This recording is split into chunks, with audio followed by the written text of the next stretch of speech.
Good morning सबको मेरा नमस्कार। टॉपर बोर्ड में आपका स्वागत है। अभी आप जो वीडियो देख रहे हैं सामाजिक विज्ञान से बिहार मैट्रिक बोर्ड परीक्षा 2026 के लिए काफी इंपॉर्टेंट है। ये वीडियो खुद देखें और अपने दोस्तों को भी शेयर करें। 2026 में मैक्सिमम क्वेश्चन आपका इस वीडियो से रहेगा। पहला क्वेश्चन कहता है लोकतंत्र क्या है। लोकतंत्र ऐसी शासन व्यवस्था है जिसमें शासन का अंतिम अधिकार जनता के हाथों में होता है। नागरिक स्वतंत्र रूप से अपने प्रतिनिधियों का चुनाव करते हैं।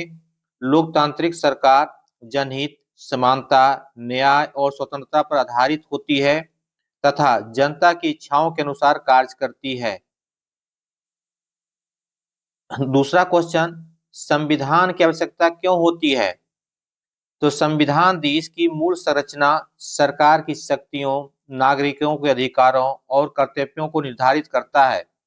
यह सरकार को सीमाओं में रखता है और नागरिकों के अधिकारों की रक्षा करता है। संविधान के बिना शासन मनमानी और अस्थिर हो सकता है। नंबर तीसरा, संघीय व्यवस्था क्या है। संघीय व्यवस्था में शक्तियों केंद्र, राज्य और सरकारों के बीच विभाजित होती है।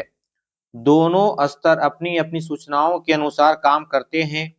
यह व्यवस्था बड़े देशों में शासन को अधिक प्रभावी बनाती है और राज्यों को विविधता तथा अधिकारों की रक्षा करती है। नंबर 4, भारतीय सदन के दो सदन कौन कौन से हैं। भारतीय संसद के दो सदनों को मिलाकर बनी है, लोकसभा और राज्यसभा। लोकसभा जनता द्वारा प्रत्यक्ष रूप से चुने हुए प्रतिनिधियों का सदन है, जबकि राज्यसभा राज्यों का प्रतिनिधित्व करती है। दोनों सदनों मिलाकर कानून बनाते हैं और सरकार पर नियंत्रित करते हैं।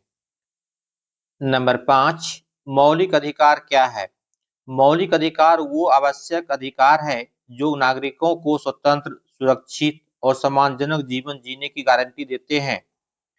इनमें समानता का अधिकार, स्वतंत्रता का अधिकार, संवैधानिक उपचार, धार्मिक स्वतंत्रता आदि शामिल हैं। ये अधिकार न्यायालय द्वारा संरक्षित होते हैं। नंबर 6, पंचायती राज क्या है।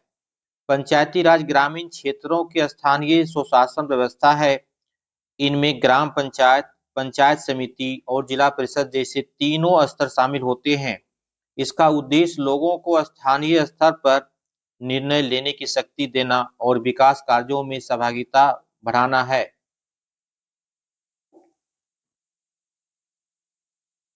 नंबर 7, हरित क्रांति क्या है। हरित क्रांति भारत में कृषि उत्पादन बढ़ाने की एक प्रमुख प्रक्रिया थी। इसमें उच्च उत्पादन वाले बीज किस्में, रासायनिक खाद, कीटनाशक और सिंचाई सुविधाओं का तेजी से प्रचार हुआ। इससे गेहूं और धान की उपज में उल्लेखनीय वृद्धि हुई और खाद्यान्न संकट कम हुआ। नंबर 8, वैश्वीकरण क्या है। वैश्वीकरण दुनिया के देशों के बीच वस्तुएं, सेवाओं, विचारों और तकनीक का मुक्त आदान प्रदान है। इसके कारण बाजार एक दूसरे से जुड़ते हैं और प्रतिस्पर्धा बढ़ाती है। यह आर्थिक अवसर देते हैं, लेकिन स्थानीय उद्योग पर दबाव भी।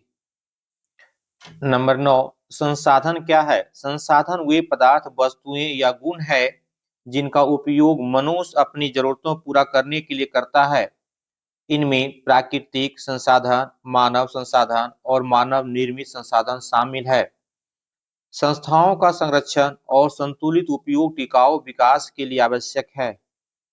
नंबर 10, टिकाऊ विकास क्या है। टिकाऊ विकास ऐसा विकास है जो वर्तमान पीढ़ी की आवश्यकताओं को पूरा करते हुए भविष्य की पीढ़ियों की जरूरतों से समझौता नहीं करता। इसमें संसाधनों को संतुलित उपयोग, पर्यावरण संरक्षण और सामाजिक और आर्थिक संतुलन का ध्यान रखा जाता है। नंबर 11, जलवायु क्या है। जलवायु किसी क्षेत्र का लंबे समय तक देखा गया औसत मौसम है। इसमें तापमान, वर्षा, आर्द्रता, हवा आदि तत्व शामिल होते हैं। जलवायु प्राकृतिक कारणों, समुद्र की निकटता, ऊंचाई तथा सूरज की गर्मियों से प्रभावित होती है।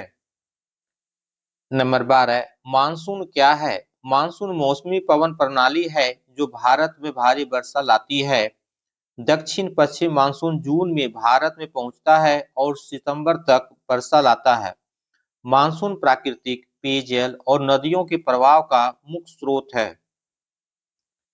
नंबर 13, मृदा अपरदन क्या है? मृदा अपरदन वह प्रक्रिया है जिसमें हवा, बारिश या जल बहाव के कारण मिट्टी का कटाव होता है।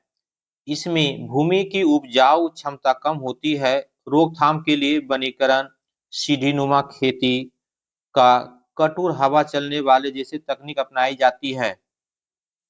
नंबर 14, जनसंख्या विस्फोटक क्या है? जनसंख्या विस्फोटक क्या है? जनसंख्या विस्फोटक तब होता है जब किसी देश की जनसंख्या बहुत तेजी से बढ़ती है। इसमें रोजगार, भोजन, शिक्षा, स्वास्थ्य जैसी सुविधाओं पर दबाव बढ़ता है। संतुलित विकास के लिए जनसंख्या नियंत्रित जरूरी है। नंबर 15, लोकतांत्रिक सरकार की विशेषताएं क्या है? लोकतांत्रिक सरकार जन भागीदारी, स्वतंत्र और निष्पक्ष चुनाव, मौलिक अधिकारों की रक्षा, कानून की सामने समानता और